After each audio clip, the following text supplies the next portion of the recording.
All right, how's everyone doing? I am Rich CELENZA. Thanks for checking out the Rich CELENZA Show. I'm going to call this podcast We Are All Works of Art. And I recently saw a movie, The Man Who Sold His Skin, which was basically about a man who gets a tattoo put on his back by a famous artist, and he starts traveling to all different galleries, and it becomes world renowned. I'm not going to get into the whole plot of the movie, but it was quite interesting. And the reason I bring this up is because I've been saying throughout most of my life that, like, when I was working out, I called it Michelangeloing. And it was creating a certain type of body that I always wanted to create at that point in time. When I wanted to be very big, I kind of looked at it as sculpting something to be much bigger. I'd even look at statues. I'd look at professional athletes. So if I wanted to be bigger, I would look at certain bodybuilders, football players, whatever the case may be. And then whenever I wanted to get a little different style body, I would look, for instance, at a gymnast, or I would look at a different type of athlete, whatever, somebody who maybe ran triathlons or marathons or something in that nature. And I would sometimes also be inspired by different types of athletes. I'd see their body and then try to emulate that look. Not necessarily the athleticism that they have or the sport they're playing, even though I did that a lot when I was younger. I would try to be that type of athlete. So I love Walter Payton, and then I love Dr. J, and then I can love Ryan Sandberg, or I can love certain athletes that were playing certain sports. It could be even a fighter like Vinny Pazienza or something, and I kind of emulated them, and I think a lot of us do that when we're younger playing sports. But back to us all being a work of art. I think people underestimate like how unique each one of us is, especially our bodies, and how, if you're creative, what you can kind of turn your body into. Now, a lot of people could care less. They're very happy with the way they look, and that's wonderful. I honestly believe that. But I do think there's also it's not even about sculpting your body, is what I should be trying to say in this. It's just acknowledging how unique of an individual or a human body really is from like an artistic perspective. It's just really amazing what we can do and how our body works and kind of how others are always perceiving us. I think a lot of us think people perceive us in many different ways. A lot of people may have an idea that when people look at them, they think they're fat. Other people may think they're thin. Others may think they're jacked or strong or short or tall, whatever the case may be. We are all, again, a work of art. I mean, if you look at what the most famous paintings, for instance, in the world are, a lot of them are human beings, and it's a picture of someone, right? It's not always something. When you look at it from that perspective, think about how many people out there, just, how do I say this? There's billions of people out there, and each one of them is really so unique. Now, I know a lot of us may look like other people, maybe in the face, but I can assure you, there's not one of us. Maybe there is, but I don't know. But I think when you look at somebody or a human being or look at yourself, no one's going to be you. There's always something that could be different. It could be your height. It could be your eye color. It could be, I don't know if it's your foot size. I don't care if it's whatever the case may be. You are a unique specimen. And I think a lot of us, and I did this as well, we kind of beat ourselves up.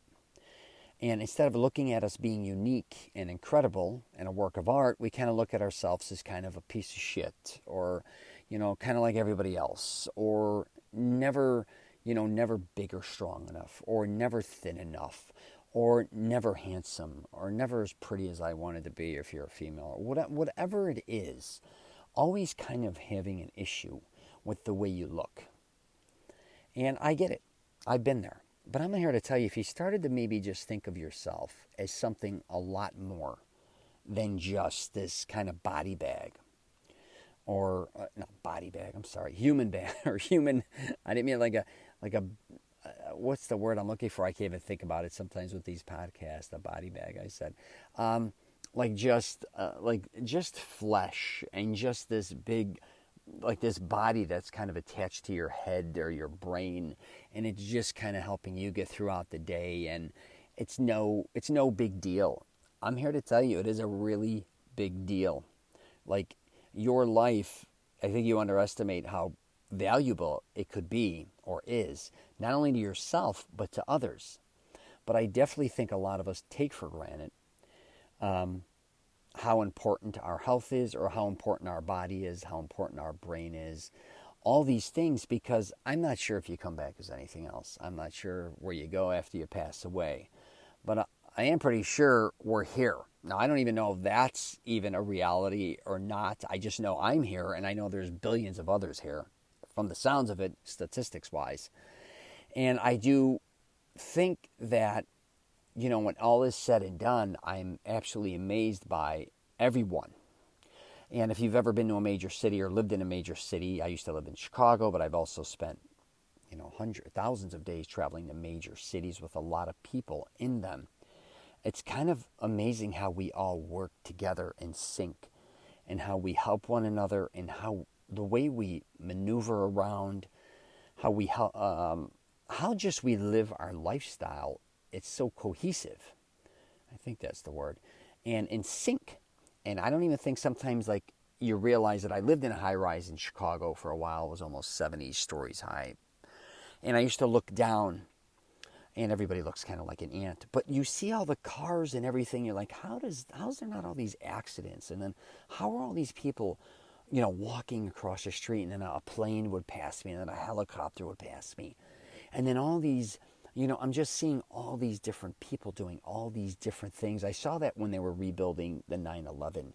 Was at the Freedom Building.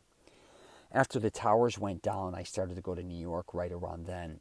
And then every time I went, I seen them really building something unbelievable. I might have discussed this once before in a podcast or in a YouTube video. It literally looked like ants building something, and at certain heights. And I was just like, oh my God, look what the human mind and body can accomplish or achieve, right? It's almost like we're a work of art, and we can create a work of art. Not just paintings or not just film. The architecture is just unbelievable. And, I think just sometimes I'm just in awe of that. And I think a lot of us take for granted because we're kind of just, we're consumed in it, I guess you could say. So, anyways, I just want to do a podcast on this. And I want people to understand, man, like, don't devalue yourself. I'm telling you, overvalue yourself. And I think sometimes people frown upon believing in themselves. They think it's maybe taking care of yourself at a higher level. A lot of people may think you're vain, or even say, oh, he's insecure, or they're insecure. And I get there's a point where it goes over the top, where you're kind of obsessed with yourself, and maybe you're doing things, that are kind of like really, too much.